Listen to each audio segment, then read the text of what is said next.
All right, well, I was going to say welcome to part 2 of the March Tocqueville event on this beautiful spring day. Cross out the beautiful spring day part and just go with the smoke. My name is Brent Nelson, and I am the director of the Tocqueville Center for the Study of Democracy and Society and a member of the Department of Politics and International Affairs. I hope you received a brochure at the door. It contains the schedule of topics and speakers for the year. It also contains a QR code and website information that will allow you to sign up for our announcements and donate to our work. If you look at April's event, you will see that we will examine populism in America with 3 of the world's most prominent scholars on the subject. We are not afraid to tackle controversial topics and often use the controversies to spark discussions across differences of opinion. Next month, one of the populism CLPs will be co-sponsored by On Discourse, where you'll be able to engage in conversation with your peers and with others. Lots of community people love to come to these too, about that topic. So you're not going to want to miss that because you don't have to listen to a boring lecture for like an hour. So you'll be able to chat with one another. Not that we have any boring lecturers in the world today. I just want to make that clear. For those of you not familiar with the Tocqueville Center, we ask the big questions at the heart of political, economic, and social life in America. That is what this lecture series is about. But we also have a group of students called the Tocqueville Fellows who commit to spending much of their valuable free time reading and discussing, and all of a sudden, the microphone went out. Boy, it was so hot a second ago. Hello. Yeah, it's there. Oh, it's being manipulated. It's on purpose. Keep going. Lucy is doing it. Okay, thank you. Thank you. I am going to do that. There we go. They're the Tocqueville Fellows. So they spend much of their time reading and discussing important texts, interacting more deeply with invited speakers, and providing logistical help for our public events, like this one. They are rewarded for their efforts at the end of the year with an off-campus retreat, which will occur this weekend when we will drive up to the Crown Plaza in Asheville, North Carolina, unless it all burns down. But we'll spend 3 days discussing Alexis de Tocqueville's Democracy in America with Tocqueville scholar and Furman grad, Professor Raul Rodriguez of the University of Texas at Austin. Does that sound exciting? Okay, well good. I'm glad there's some people that really can't wait to do that, because if it is exciting to you, I would like for you to consider applying for next year's Fellows Program. It's open to students of all majors, and applications for next year are available now, and all you have to do is shoot that QR code and you go right to the application. So please consider that. It's a great program. As many of you know, the Tocqueville Center has received a $1 million gift to endow the Tocqueville Fellows Program. We are grateful for this gift, but we have a long way to go to achieve our goal of building the best program of its kind anywhere in the United States. We are looking forward to bringing our big dreams to fruition for our students, and soon you will have the opportunity to contribute to this work through Furman's annual fundraising drive called Din's Day. Donations after April 1st will count towards totals that could be topped up by the university if we meet certain benchmarks, i.e. if you give a lot, we get more. So donate $5. $5 will count. Less than that, I don't know. But anyway, $5 counts. $5 million will be fine too. But do it after April 1st, or just go ahead and pop in $5 now using that QR code at the back of your brochure. Now to the task at hand. Tonight we will focus on America's relations with China in a world of changing global power conflict. But before I introduce our speaker, let me tell you how we will proceed. First, Professor Shirk will speak. Then we will bring up a response panel, including Professor Sergei Rychenko, whom you may have heard last night, and then our own Professor Kate Kaup, to discuss Susan's talk, and then finally we'll open to questions from the floor. So to introduce our speaker. Susan Shirk is a research professor at the UC San Diego School of Global Policy and Strategy and director emeritus of its 21st Century China Center. She received her BA in Political Science at Mount Holyoke College, MA in Asian Studies at the University of California, Berkeley, and her PhD in Political Science from MIT.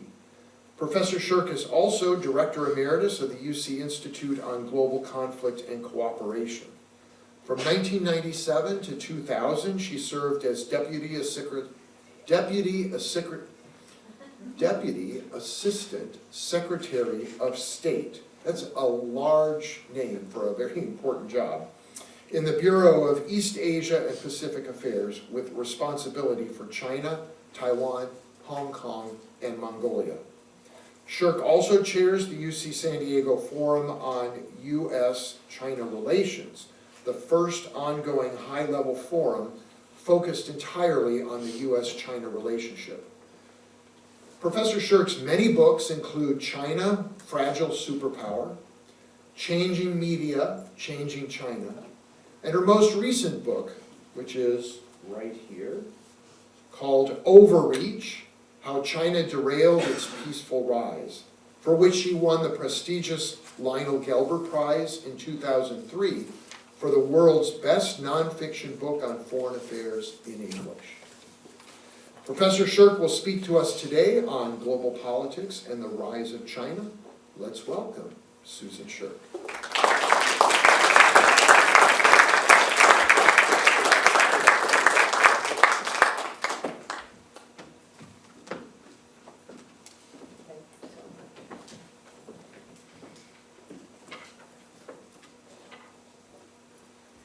Well, thank you so much for inviting my husband, Sam Popkin, and myself to visit you at Furman over the past few days. We've really enjoyed ourselves, and I think the whole format that the Tocqueville Center has developed of engaging students in discussion of international affairs is really quite brilliant, and I think I've enjoyed my opportunity to talk with the students as well as the faculty here. So today I want to talk about China today, at present, as well as tomorrow, but I also want to reference China's history, because one of the most crucial questions that people always ask about China, and many conversations about China begin with this question of, well, what does China actually want anyway? What are China's intentions?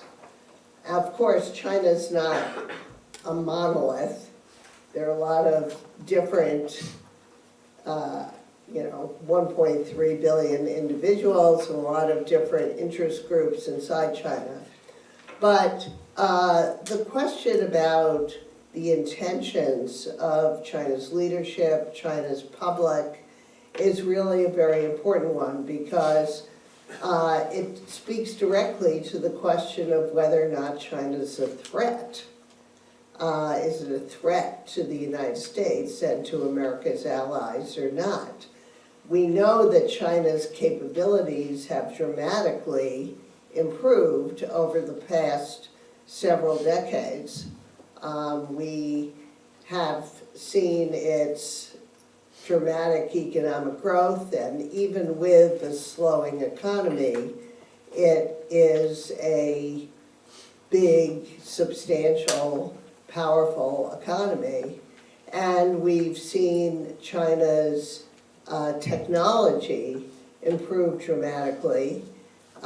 Just in the past month or so, the DeepSeek phenomenon has gotten tremendous attention from around the world, and the ability of a private Chinese company without any government funding, using open source to achieve almost as good results as ChatGPT is really very notable. And if you've traveled elsewhere around the world in the past few years, not so much in the United States, but in Europe or Latin America, you have seen, or China itself, you've seen these amazing Chinese electric vehicles. And Chinese green tech, solar, wind, electric vehicles, batteries, is really leading the world now. So we see China's capabilities improving dramatically, all of which actually could be quite good for us as Americans if we didn't feel that China also represented a security threat to us. And so what does China want? That is the big question. There's a lot of pessimism about this, and it really depends on where you look for the sources of Chinese actions, Chinese conduct, Chinese behavior. Many analysts simply say that China's growing capabilities inevitably cause it to strive to want to supplant the United States and rewrite the rules of the global order to its own benefit. You know, that's the international relations realist perspective. Other experts read Xi Jinping's own writings, just as people used to read Mao Zedong's thought. And they also agree with this dire prediction, because based on Xi's own statements, which reflect China's, Xi Jinping's tremendous ambition for China's rejuvenation and its leadership role, not just in Asia, but in the whole world, they agree that as long as Xi Jinping is in charge, China represents a serious threat to the United States. And then even more pessimistic are those who see the Chinese Communist Party political system as the root of Chinese aggression and repression, so that even after Xi Jinping leaves the scene, they see no hope for improvements in Chinese behavior without regime change. So China's growing capabilities, Xi Jinping's overweening nationalist ambitions, and the perverse features of Chinese Communist Party rule, you combine them all, and this leads to pretty gloomy expectation about Chinese behavior in the future. But if you step back and look at the history of China after Mao left the scene, China's post-Mao political history since 1978, we observe surprising twists and turns driven both by domestic and international factors, which lead me at least to reject some determinism about China's political future. Back in the heyday of market reform and political liberalization initiated by Deng Xiaoping in the 1980s, would we ever have expected the PRC regime to look the way it looks today? I certainly didn't. And so what this says to me is that human agency, especially the character of individual leaders, the shift from collective leadership under Hu Jintao to this more centralized dictatorship that we have in China today, shocks like the 2008 global financial crisis, the COVID epidemic, accidents like the NATO's accidental bombing of the Chinese embassy in Belgrade in 1999, and I would say in some sense a shock like the Trump administration is producing a kind of exogenous shock that we have to see how China will react to. So I see China's future as quite unpredictable. So that's one reason that my book, Overreach, goes back to look at how we got from the Hu Jintao period of collective leadership to this more concentrated power of Xi Jinping today. The subtext of that is not just because I think Hu Jintao did a great job or that I'm a great admirer of Hu Jintao, but I have to say I've already written his obituary for Foreign Affairs for when he passes away. I've somehow turned into a Hu Jintao expert. I never intended to be a Hu Jintao expert, but it's because I really want readers, and especially students today, not to realize that China hasn't always been the way it is today. That there was a period before Xi Jinping when China was experiencing tremendous opening and to the world, when there was a lot more freedom of information in China than there is today, and there was more internal debate and discussion than there is today. So, so let's talk about China today under Xi Jinping. Well, actually, let me go back for a minute to the Hu Jintao era. Until 2008 or so, China got along moderately well with the United States, despite the differences in our political systems and the fact that China was a rising power growing at double-digit growth rates. Its leaders made no secret of their ambitions to achieve regional and even global power, but they insisted that their aim was to be a responsible power, not a threat. And their actions were actually quite reassuring, as you'll see if you have the chance to read my book. They joined all the international non-proliferation regimes. They became the main trading partner of almost 150 countries.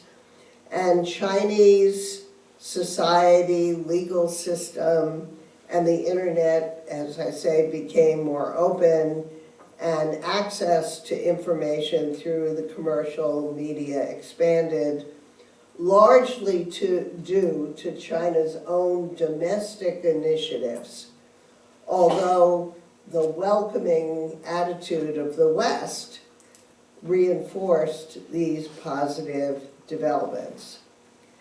Then China's behavior changed markedly toward the end of Hu Jintao's first term in about 2007-08.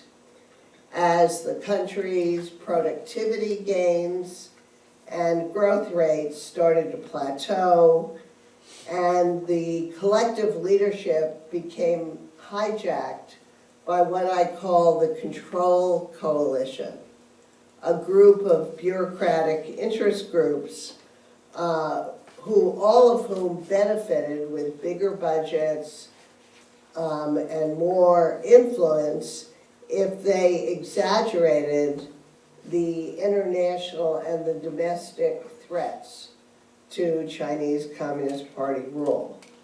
So we saw the control coalition starting to become more important in the lead up to the 2008 Beijing Olympics.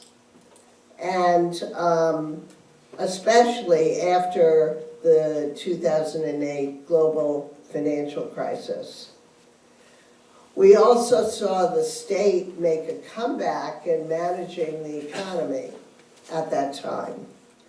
After decades of decentralization to give firm managers and local officials the incentives to enter the market,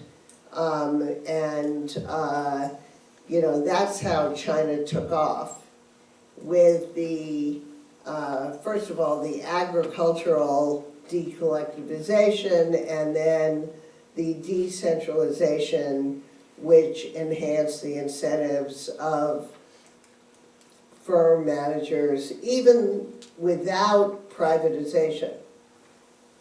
It was state-owned enterprises competing with one another, a little bit of emergence of small private firms. But it was really market incentives without privatization. And what's interesting about that, if I can digress for a minute, is that János Kornai, the famous Hungarian reform economist, whose ideas influenced market reforms in Eastern Europe and in Russia, as well as in the United States, he came to China at the start of China's market reforms. And he was a strong advocate of private ownership. He felt that private property rights were the most critical source of the incentives required for an economy to really grow. And so, and that's certainly the message that he expressed in Hungary and Eastern Europe and also to the Soviet Union. But in China, once he got there as an advisor, he saw how excited all the Chinese reform economists were at how well their economy was doing without private ownership. And so he felt that he shouldn't be put a damper on their enthusiasm, so he didn't become a kind of a one-note guy talking about private ownership. Instead, he just sort of reinforced the progress they were making at introducing a market among state-owned units. And then later on, just a few years ago, he died fairly recently, but before he died, he wrote an op-ed piece in the Financial Times in which he did a kind of self-criticism and said that he now regretted that he had not emphasized private ownership more, because he felt a sense of responsibility, almost guilt, because he felt that he had created a China that still had a state that was too strong and had become too aggressive internationally. And so in a way, he felt that he had helped create a monster a kind of Frankenstein monster by his advice to China. And I know there are Chinese economists who were very influential at the time who also worry about the same thing. They worry that, they never anticipated you would have the kind of system you have today under Xi Jinping.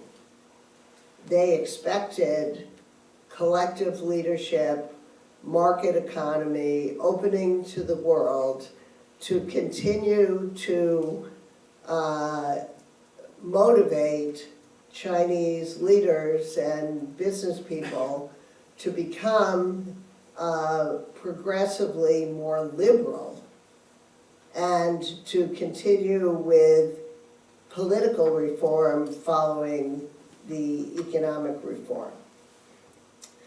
But as I say, the control coalition under Hu Jintao in the lead up to the Beijing Olympics, and certainly after the global financial crisis, the state, Deng Xiaoping hadn't gone far enough in the kind of political reforms he introduced, in the creation of a collective leadership in which the Central Committee, the institutions of the party, would check the overconcentration of authority that he had criticized so bravely after Mao died. So he had criticized Mao's rule for overconcentration of authority, for leading to arbitrary decision-making, and he hoped that the regular succession of top leadership, retirement ages, and term limits, and the regular meeting of the institutions of the party would check this overconcentration of leadership, of power at the top, and would enable China to continue as it modernized its economy, open to the world, that it would gradually evolve into a more liberal regime. And even, I don't think Deng envisioned China becoming a full-fledged electoral democracy, but he envisioned a system that would be more responsive to the public and more liberal in allowing people to read, think, and choose their own jobs and live wherever they want and become become a responsible power in the global community as well. And that's basically what we saw in China in those early days of the post-Mao era.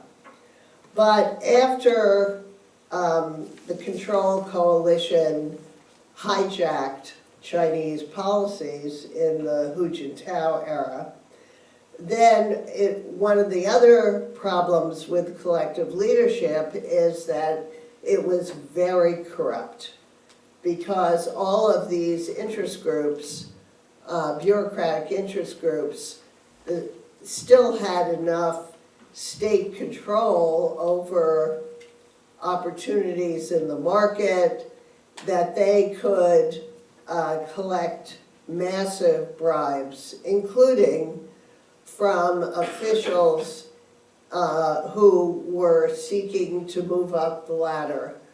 They would form alliances with state-owned enterprises, or sometimes with private businesses, and they would bankroll their own political careers and move up.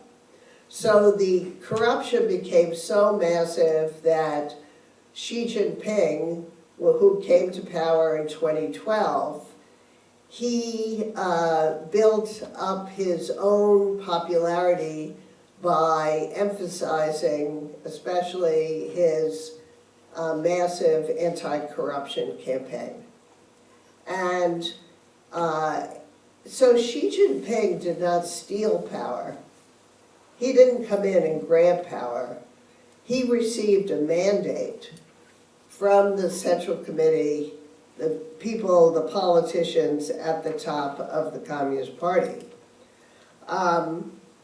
But then he launched this massive anti-corruption campaign, which put tremendous pressure on all subordinate officials to demonstrate their loyalty to him.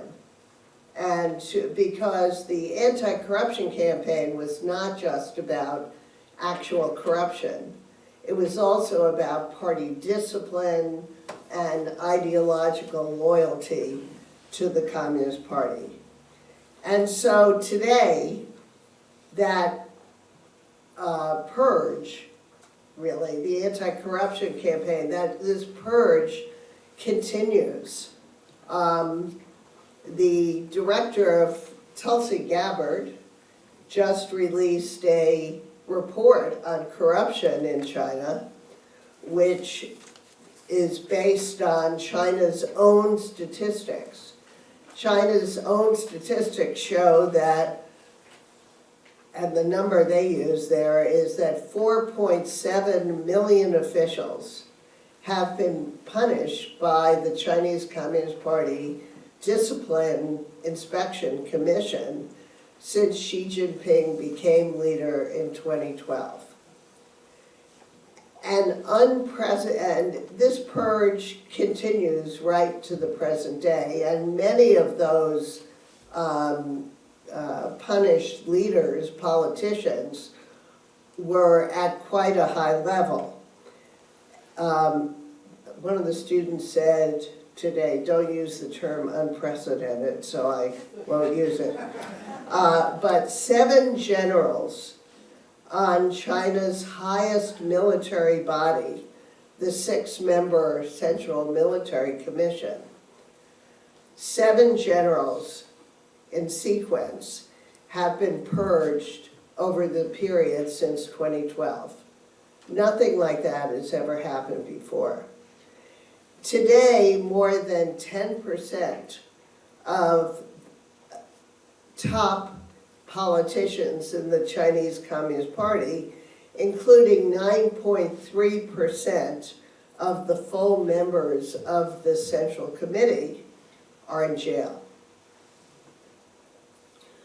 During Xi Jinping's first decade in power, he went after the politicians who were followers of the former Communist Party leaders, Jiang Zemin and Hu Jintao, and members of rival factions, people who might become rivals to his power. But during his 3rd term, and we'll talk about how he got that 3rd term, during his 3rd term, he has been punishing his own hand-picked proteges. His deep-rooted insecurity and his governance failures have driven him to scapegoat others for problems for which he might be blamed himself. So think about it. And I was just in China for more than a month, and many of the people I spoke to highlighted the massive numbers of people who have been punished. If you add in their families and the people who are their co-workers and therefore kind of politically tainted by having worked with these targeted politicians who have been punished, that is a very large number of people, even in a large country like China. So, and these are people who presumably all fear and despise Xi Jinping. So we're talking, and this dissatisfaction with Xi's rule has really become a very important part of the whole picture of what China is today. And I'd say that this massive number of purge victims in this permanent purge that continues up to today, together with their families and co-workers, represent a political wild card that could be mobilized against Xi in the future. But I hasten to add that I see no signs of that mobilization occurring today. So the Chinese economy has also slowed down, and they have a serious problem of educated youth unemployment, which is always a danger when you have large numbers of college graduates who can't find jobs.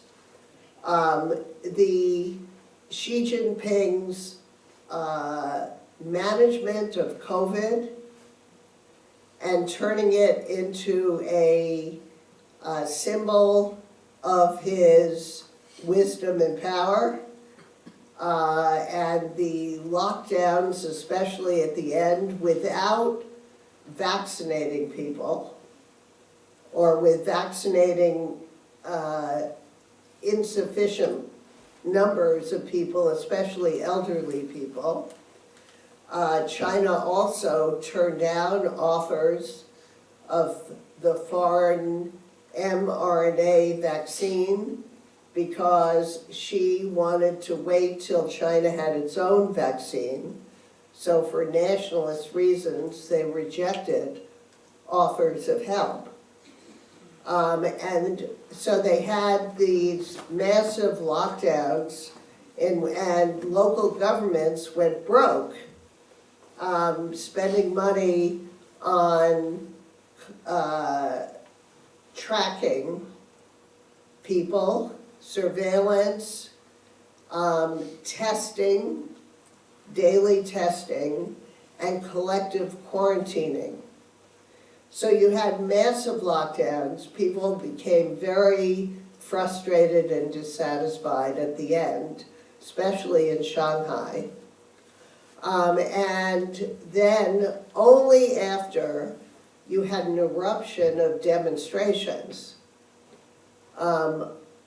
which came to be called the White Paper Movement, because a lot of young people held up a sheet of white paper signifying what they wished they could say but couldn't say because of censorship. And then suddenly Xi Jinping turned on a dime and went complete laissez-faire. No lockdowns, no nothing, no vaccinations, and the large numbers of people died. Of course, the Chinese government never released the numbers of the people who died after the end of zero COVID. But The Economist, based on reports from crematoriums and hospitals,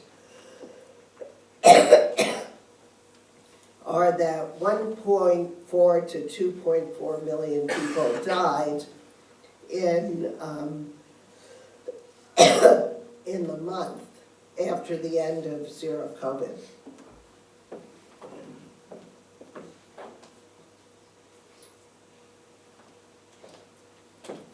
So, following COVID, there were really a lot of people very dissatisfied with Xi Jinping's rule.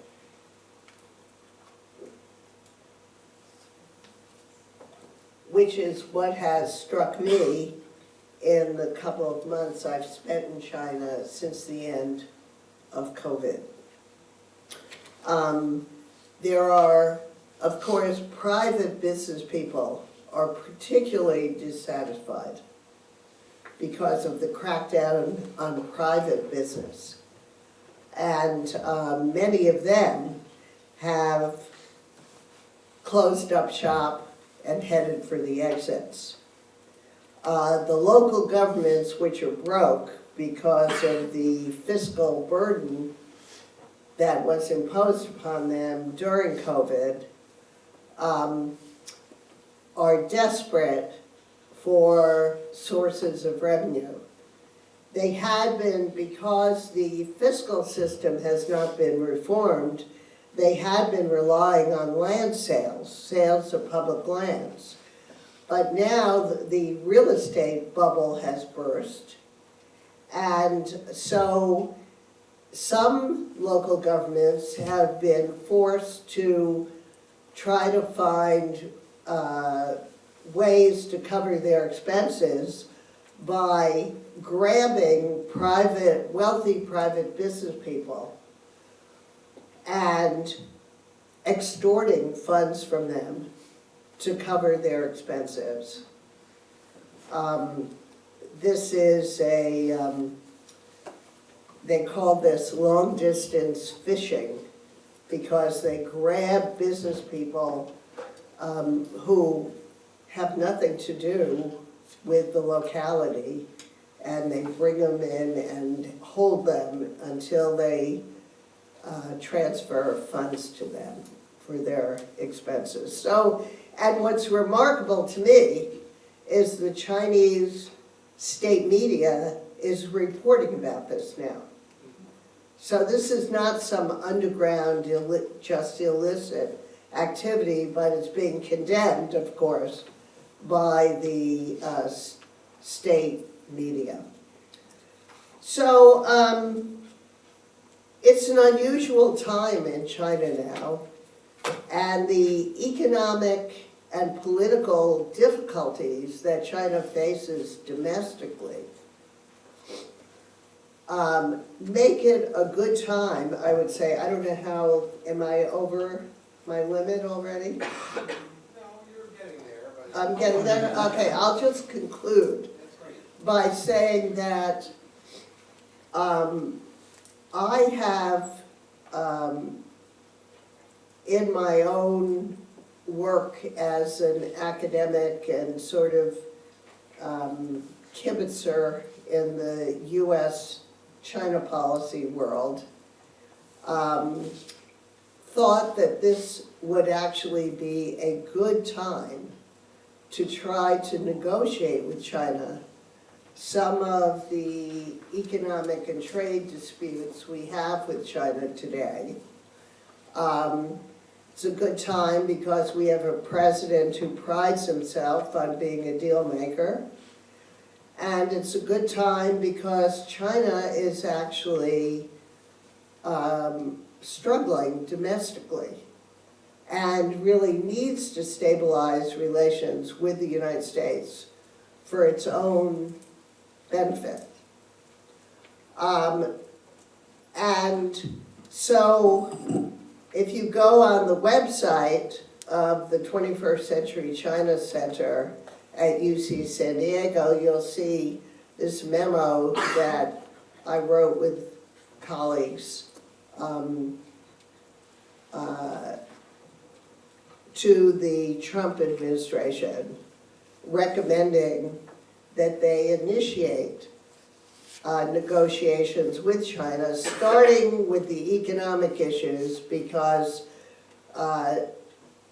with the decline of consumption in China, China's been exporting so much that it's really damaged the competitiveness of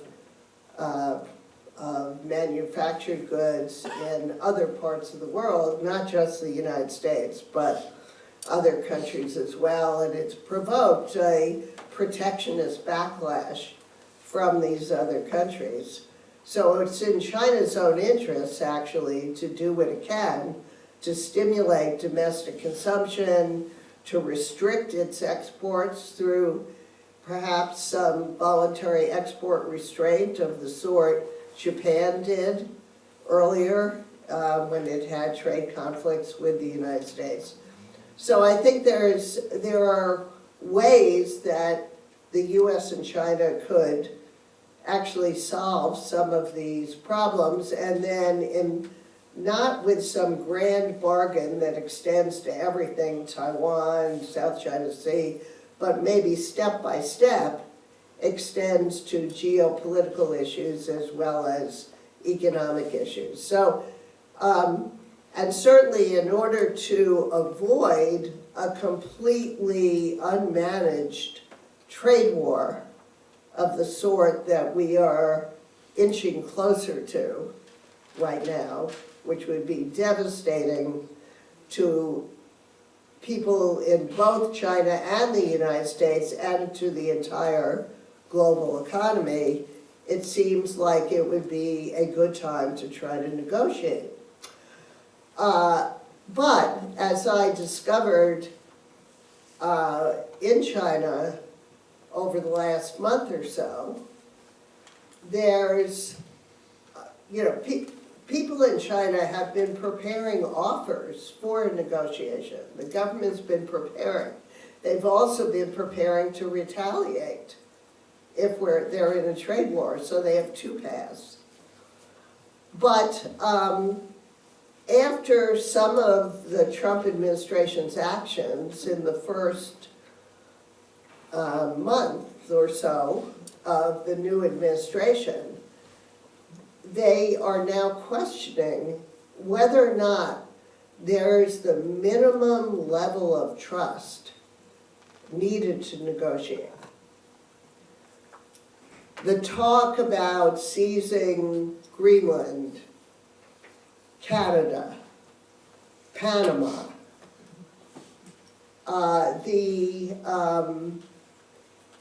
has really resonated even in China.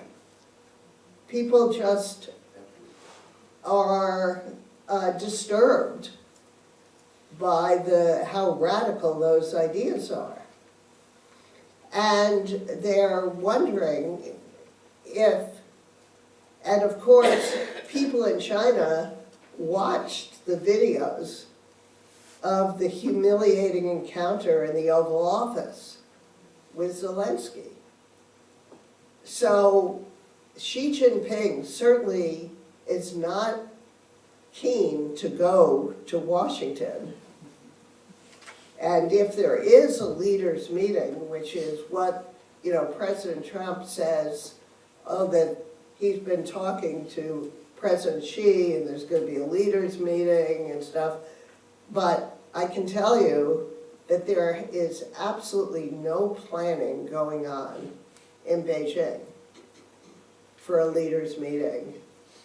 And that people in China worry that it's really not going to be possible to negotiate effectively with the Trump administration. So although there was motivation on their side because of their domestic problems, they're dubious now about whether or not they'll be able to achieve it. So I'll just conclude right there.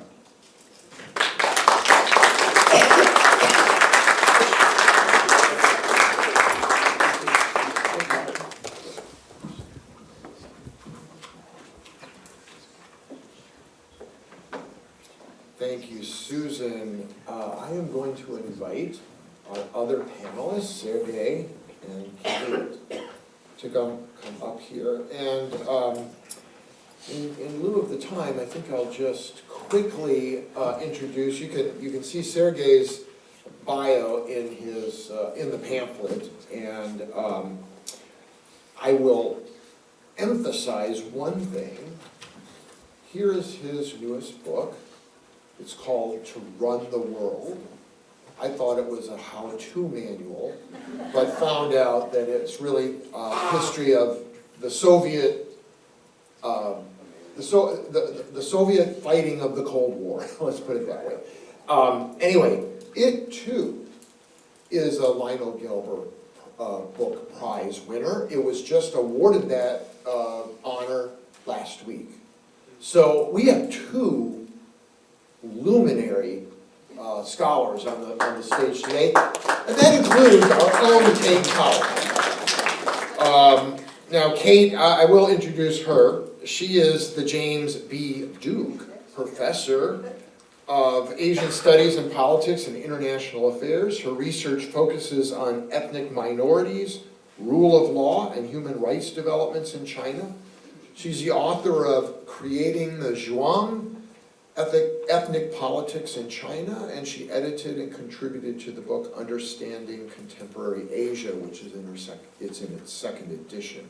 She also has extensive government experience, just like Professor Shirk as well. So thank you, Kate, for being here. And as usual, I am going to try to move this ahead so I can see you all a little better. I am going to ask Kate and then Sergey to comment on what Professor Shirk has talked about. So Kate, there was a little bit there for you to talk about. Fantastic. Yeah. Thank you so much. You covered a great deal of terrain, and I have several students in the audience, and I know they're kind of nodding along because I think you covered about a semester's worth in 45 minutes. So thank you very much. And maybe I'll make a couple of comments and questions working backwards from your comments. So you left off talking about the Trump administration and possibilities for negotiations. So of course, we've been talking for years about the possibility of what needs to take place for us to get ourselves out of this nasty U.S.-China downward spiral.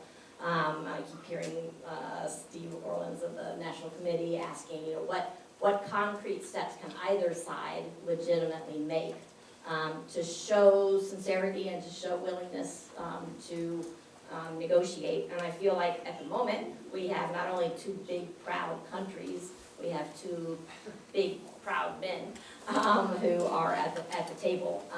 And I think as I look at President Trump's negotiating styles, he has a need, I think, to laud his successes over whoever he's dealing with. And I think Xi Jinping would not take well to that. So I'm wondering if you could talk a little bit about what kind of concrete steps could either side make to show willingness. And then maybe before I hand the microphone to you, literally, I'm also quite interested in China's response and how you think that will affect the broad U.S.-China relationship, but also any possibilities for negotiation with President Trump shifting seemingly the entire post-World War II order and shifting towards cooperating and befriending and looking for opportunities within Russia, while Russia is occupying and at war with a sovereign country. What does that signal to China? And particularly, we talked a little bit last night, but you did a fantastic job last night talking about the shifts in the Sino-Soviet relationship. And if we were actually talking in my Chinese politics class most recently, the shift between the US and China, of course, in 1979, wasn't just a shift because we hoped somehow by opening up to trade that China would miraculously become just like us and become a democracy. It was in large part to deal with the threat of the Soviet Union and to work around that balance. So I think over the last few years, we've seen really interesting jockeying among the three players. So what does this signal to China now that Trump has made a radical shift? I think if we were having this conversation a year ago, it was possible that we could have been talking about an opening for the US and China precisely because of Russia's involvement in Ukraine. It might have been a way for us to build strength between that relationship. So what now?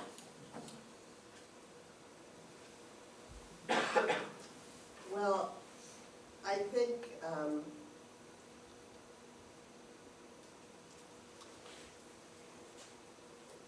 that the United States has to communicate, and President Trump has to communicate with China exactly what he wants from China.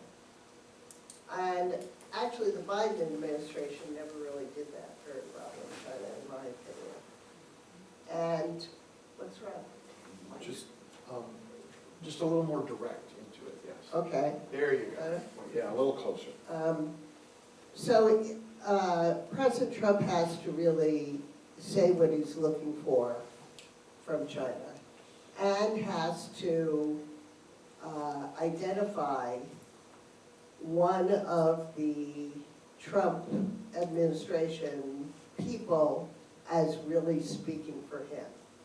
Because in the Trump administration has a lot of very hawkish security people and also economic people, very tough on China.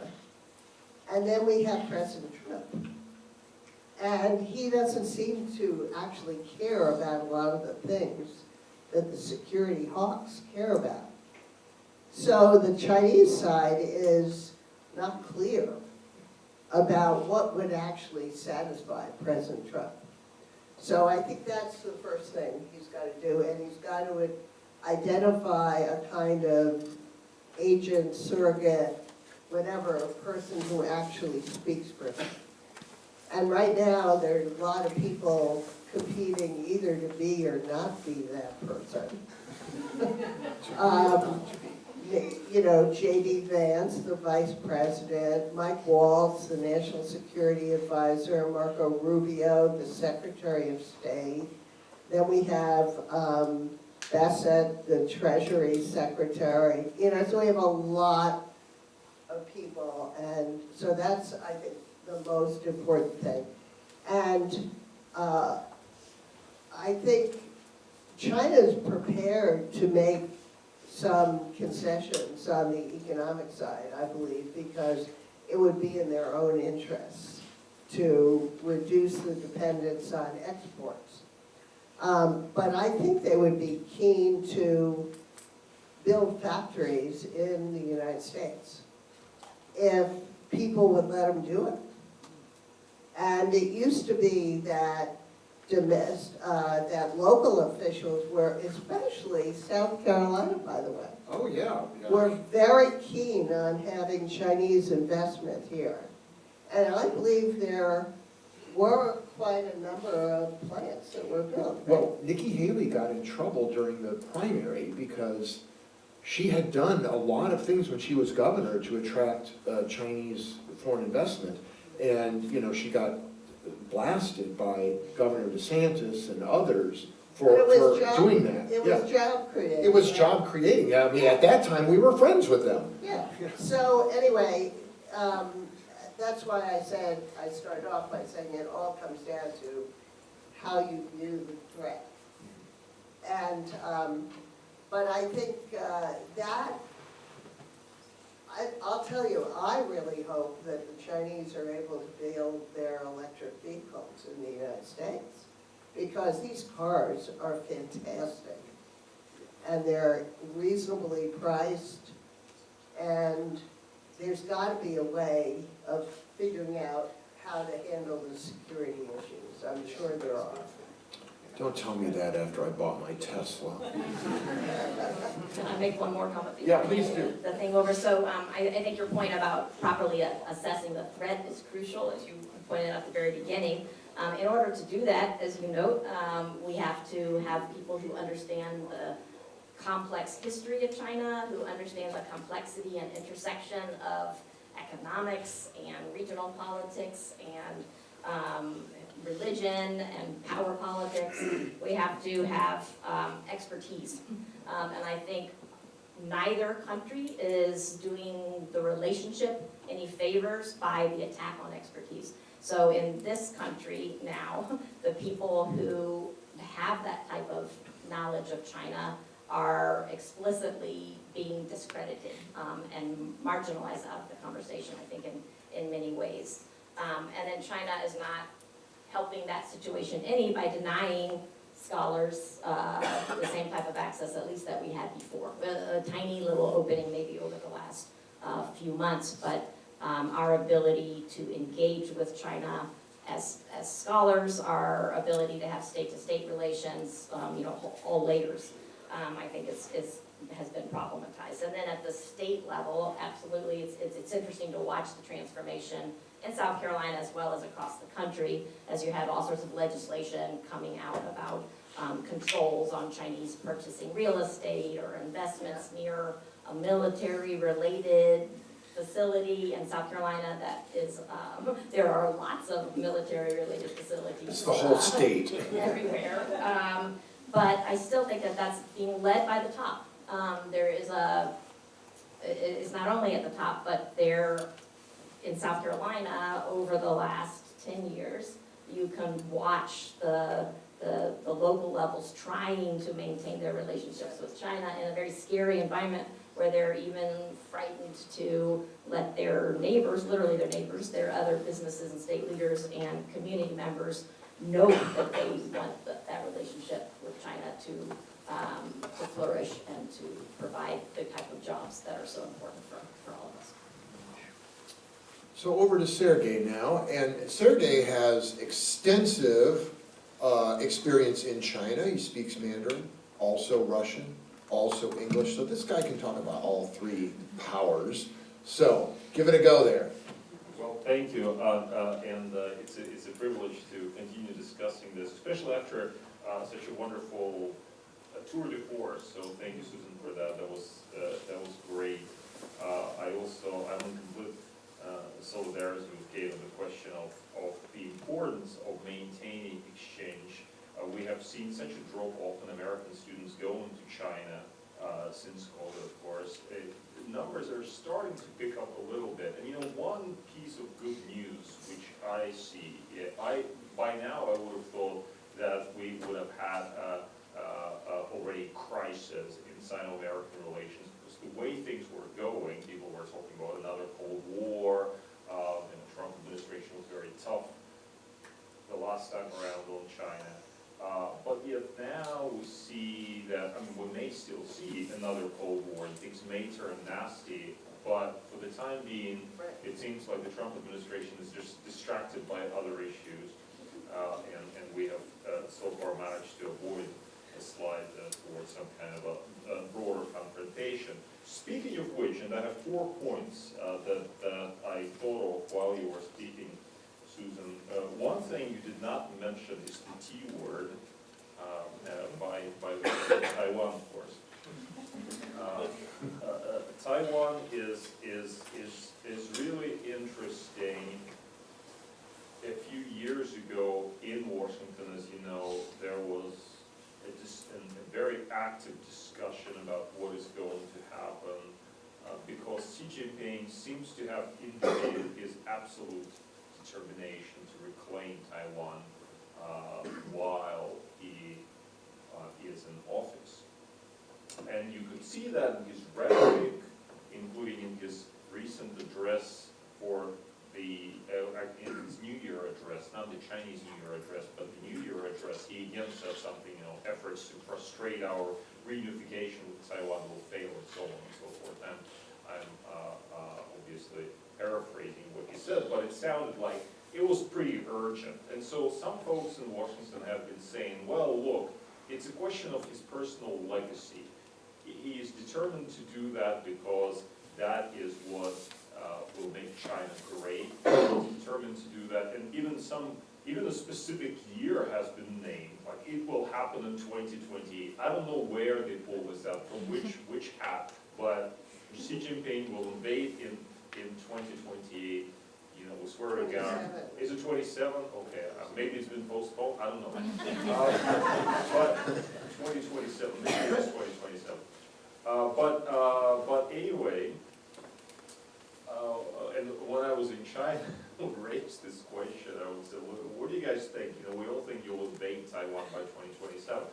And I would usually get this horrified response. What are you talking about? Of course we're not going to invade Taiwan. We have so many problems at home, etc. But then I would tell them, well, you say that, but do you know what Xi Jinping really thinks? Well, we cannot tell people. Nobody knows what's in the mind of this guy. So what do you think about this? The role of Taiwan in the Sino-American relationship, in particular 2 issues. First, First, do you think that we have made mistakes on Taiwan in recent years? In particular, one issue stands out to me, which I still don't understand, and this was Nancy Pelosi's visit to Taiwan, which achieved, to my mind, absolutely nothing except for completely useless posturing.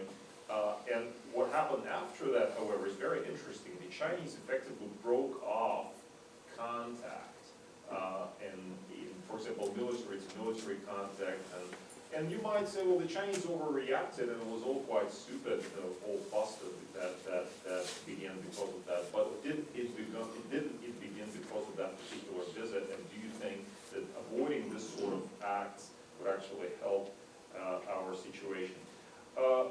What could the Chinese possibly do to try to reassure us that they do not plan to invade Taiwan by 2027? Could it be that they could issue a statement of some kind, at least through private channels, about their willingness to maintain the situation? Would it even be realistic given what Xi Jinping has been saying in public? And finally, what should be American policy, U.S. policy towards Taiwan be? There are two options here. Well, actually, I think there have traditionally been two options, and one is maintaining strategic ambiguity, i.e., we're not going to do, we're not going to tell you what we're going to do, so that you are worried about our response, or having some strategic clarity. And we know with Biden administration, we have inadvertent strategic ambiguity. In the sense that you would say things and people say, what, you know. Literally, right, there were a couple of issues where he sort of said things that were interpreted as basically an accident, or he accidentally says it.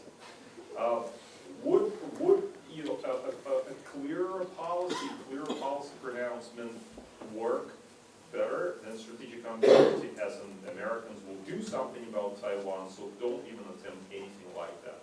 But on the other hand, do you see Trump actually doing, and does the U.S. have credibility under Trump to actually do anything about Chinese invasion of Taiwan, or are we beyond that? So that's only question of Taiwan. That's obviously a long comment / question. I really appreciate the part of your talk where you talked about how China had a very different past and divergent possible futures. It just happened to end up in one of those futures, not necessarily the best one. I think you are here pushing back against almost a majority opinion among China experts in Washington, who have been taken over by this vision of China as playing what Rush Doshi calls the long game, that going back decades, the Chinese already conspired and thought about taking over the world practically, or something like that, building up to this great domination. And people like that criticize previous administrations, including one in which you served, for being naive about Chinese intentions and doing things like allowing China to join the WTO, et cetera, et cetera. What is your response to this criticism? My third question relates to an argument that my colleague at SAIS, Held Brands, likes to make. Held Brands has this idea that actually I think it might be something else. Actually, quite. Peaking China. Yeah, exactly that argument, right? That China has peaked already, that it's facing this gigantic number of problems. Its population is going to decline. So now is the moment. That's why it's 2027, because after that it's going to be more difficult. And so China has become more dangerous precisely because it realizes that it doesn't have the future that it thought it was going to have. This is not going to be the Chinese century as they thought, despite the electric vehicles. And the final question is a more philosophical question about Xi Jinping. And I noticed in your talk you you mentioned that certain people study what Xi Jinping says in his speeches, and I thought immediately of Kevin Rudd, who of course now has a book out on Xi Jinping's ideology, and what he does is he basically, yes, he studies Xi Jinping's speeches, and his point is, well, if we want to know what they're going to do, let's just read what they have to say. Which I don't necessarily agree with, because as a historian studying, for example, Soviet foreign policy, I can tell you that what they were thinking internally totally does not equate to what they were saying publicly. But do you agree with Kevin Rudd, or would you agree with me that there is actually a big gap between what Xi Jinping says in public and what he may actually do or think privately? And in connection with that, Xi Jinping, of course, experienced the Cultural Revolution firsthand, its violence. He worked in the countryside. His own father was purged by Mao's regime. Do you think that experience and that exposure to violence from a young age somehow had an indelible impact on the way that Xi Jinping thinks about key questions in international policy? All right, those are 4 questions. Pass the mic down. I kept track of them. So, we don't have, I'd like to get to a question or two out here. So, you've got Taiwan criticism of apparently your policy, your U.S. policy, peak China, and Xi's speeches. What do you want to take? Well, I think I should say something about Taiwan, for sure. Okay. So, what many people, including people in the Trump administration, worry about as they look forward to next steps by the Trump administration, they're worried that Trump's going to abandon Taiwan. They're not focused on deterrence or defense. They're focused on how to persuade the president to think that Taiwan matters to the United States. So I did something kind of interesting when I was in China for a month. I asked a lot of people, okay, imagine that Trump actually abandons Taiwan, says, as commander-in-chief, he says, forget it, we're not going to defend Taiwan. What happens next on the Chinese side? What happens then? And what's really interesting to me is I was inventing all these scenarios in my own head about, well, they should be working now on a set of proposals to Taiwan for reunification that would sound halfway reasonable to the international community. Then Taiwan would turn them down, then they would have an ultimatum, and then they would do a blockade. I mean, I had all this in my own head, but... Did you announce that on Signal?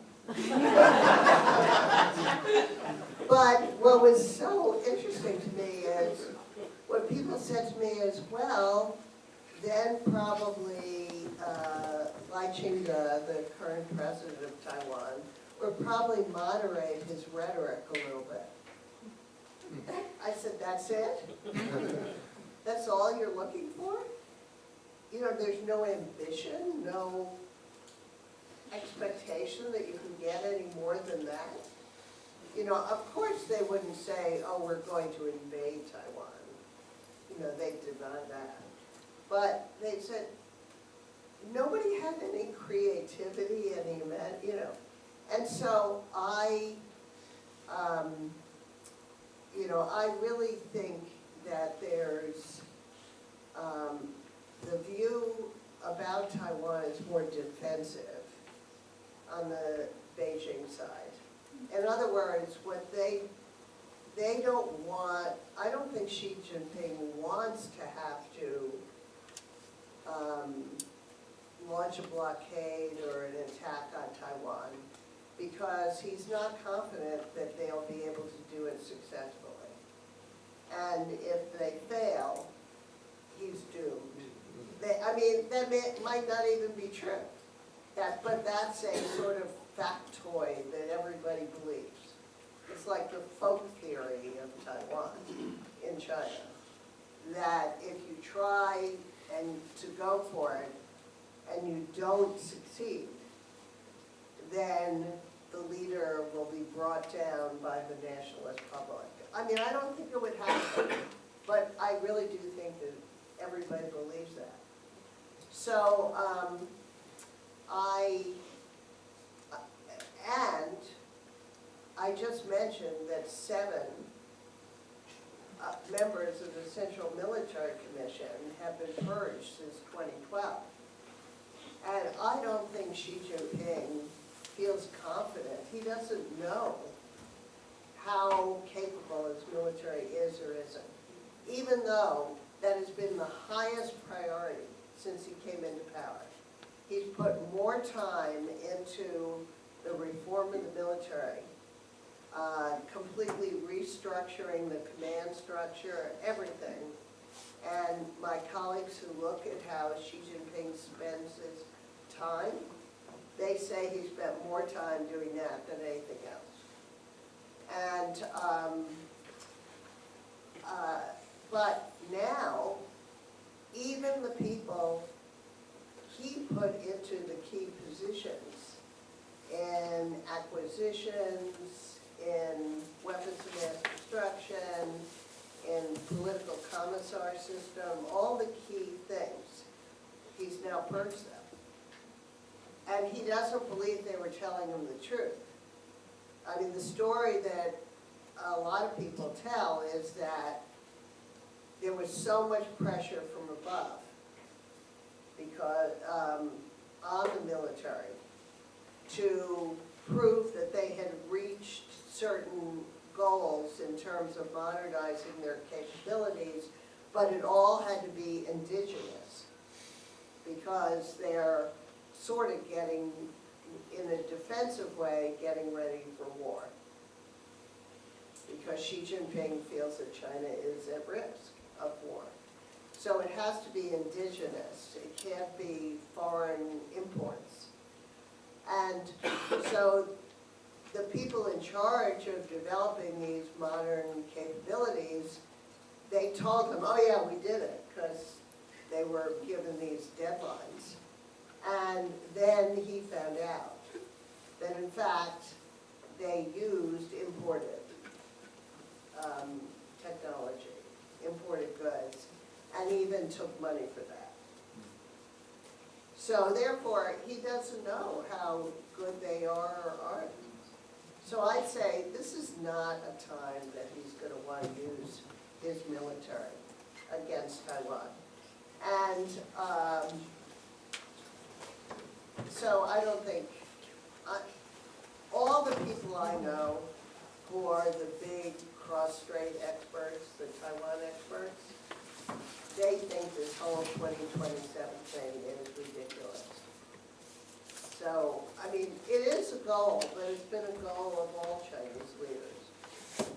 And it's something they can defer to the future.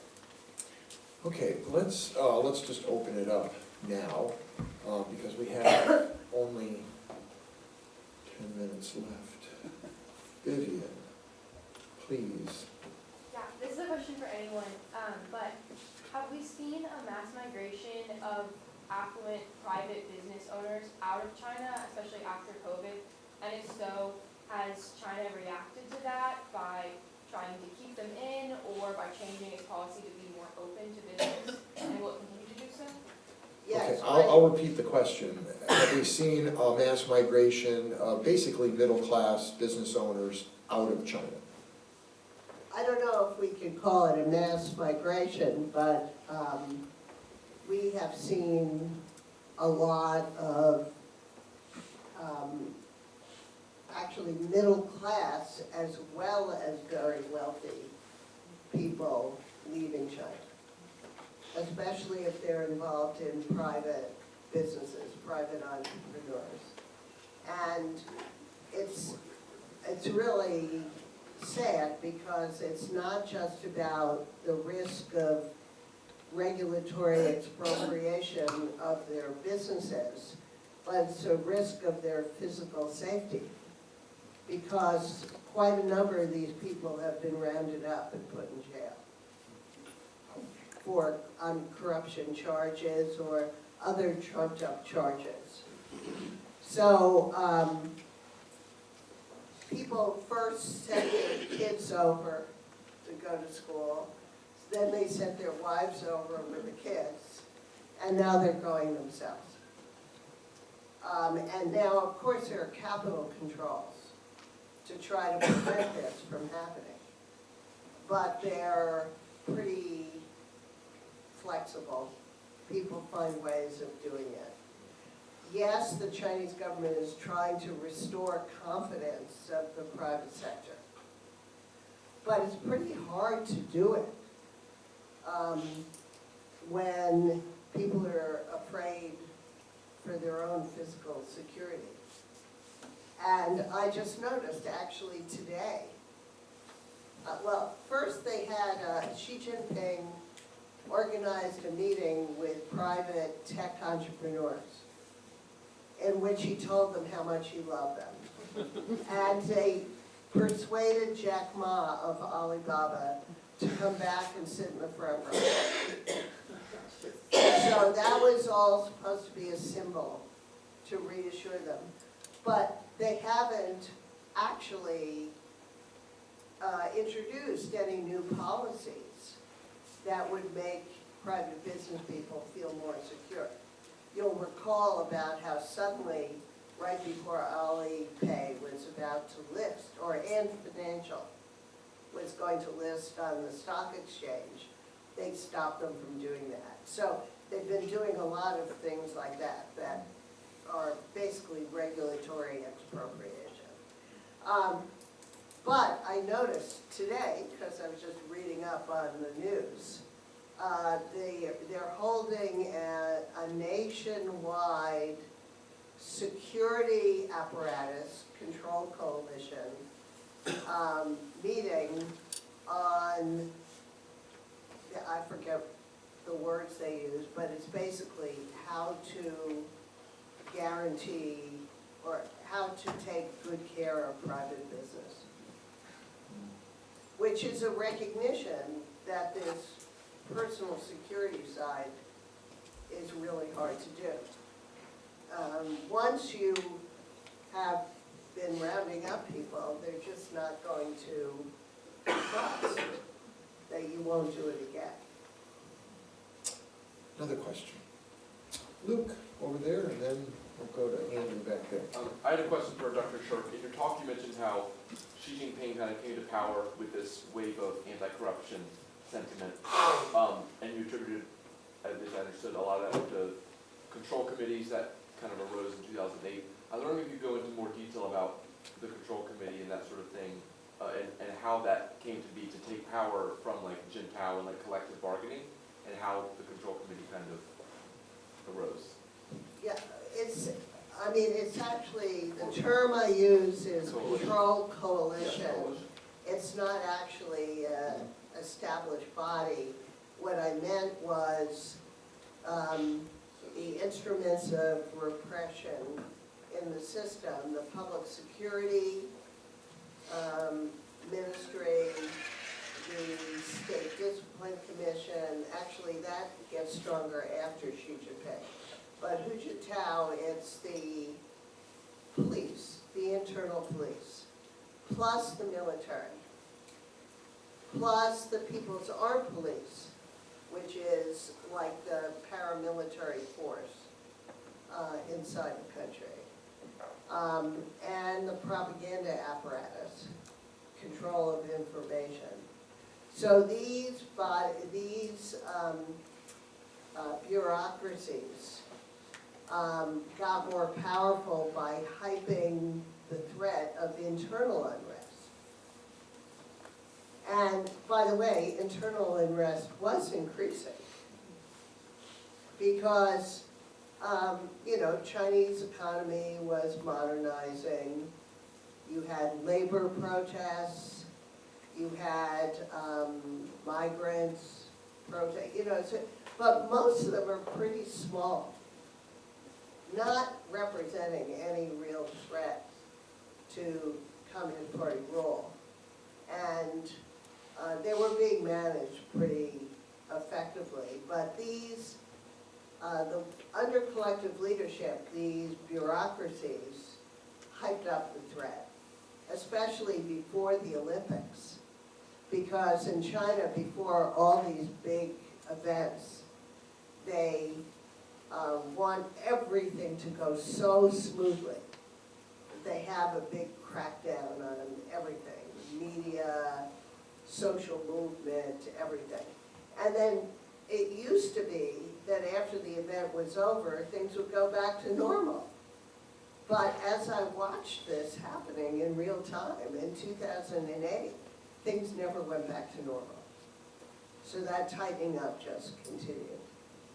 Yeah, Kate and I were in Beijing 2 weeks before the Olympics. Kate and I were. So, yeah, we saw we did see some of the crackdown. Just announce your question. We'll see if we have enough time for the answer. But go ahead, Andrew. Yeah, I'll give you the option. You can choose the quicker one. For our two other panelists, we heard today's lecture about both the real estate bubble and then obviously the Taiwan war games.